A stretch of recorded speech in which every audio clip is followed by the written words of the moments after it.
Ladies and gentlemen, dear guests, good morning to all of you. It is a great pleasure for me to address you today at the Globsec Forum. For 2 decades, this forum has been building an excellent reputation as the leading Central European platform for discussing global security issues. This year, for the first time, we are honored to welcome Globsec Forum in Prague. Let me briefly touch on where we stand in evolving global security landscape and where I believe our main goals should be. Clearly, I can but start with Ukraine, which continues to stand strong against Russia's cynical aggression. We are facing a long conflict with an uncertain outcome. Time can, however, work in Ukraine's and in our favor, but only if we pull ourselves together and learn the right lessons from the past 2.5 years.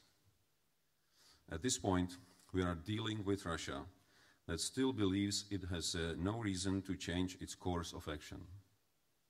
To achieve a just and lasting peace, we must continue to provide sufficient and predictable support to Ukraine. Russia must grow to an understanding that persisting in this misguided war will no longer be in their interest. The Ukrainians are more than doing their part to drive that message home. They pay the highest price, their lives. Whatever we do to support them will never bear the same price tag. As Europeans and the transatlantic community, we must persist in our support. It is not only the right thing to do, but it is also in our own interest. We need to maintain our political resolve and develop the material capacities to provide Ukraine with the necessary resources. There is still room to do more effective, to be more effective in enforcing our sanctions and undermine the ability of Russian industry to support the war. It is essential to make it less appealing for the third countries to support the aggressor than to comply with our own sanction regimes. At the same time, Europe as a continent is facing structural economic challenges. Our low self-sufficiency in critical raw materials, medicines, or semiconductors is hampering our economic development. Energy security and our past dependency on unpredictable partners showed that short-term economic gains can create long-term headaches. Although we still remain pioneers in many areas, we are falling behind the US, some Asian countries, and India in a number of technological developments and in exploitation of emerging technologies. It is time for us to realize that our technological competence and advancement will strongly shape our geopolitical relevance and security of our citizens.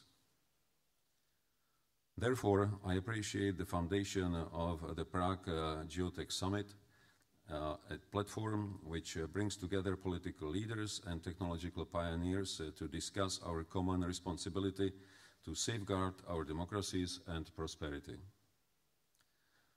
There is no doubt we need more cooperation, not just between governments and businesses, but also between the EU and the US, but I would rather say between Europe and the US and the rest of democratic countries around the world. We are good at talking, but not so much in doing.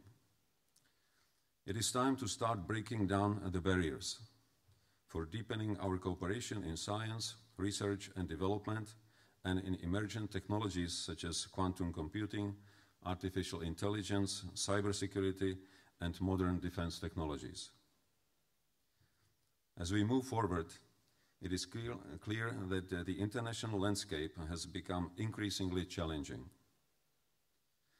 It is only right that the bedrock of our security, the North Atlantic Alliance, is returning to its primary mission, to collective defense.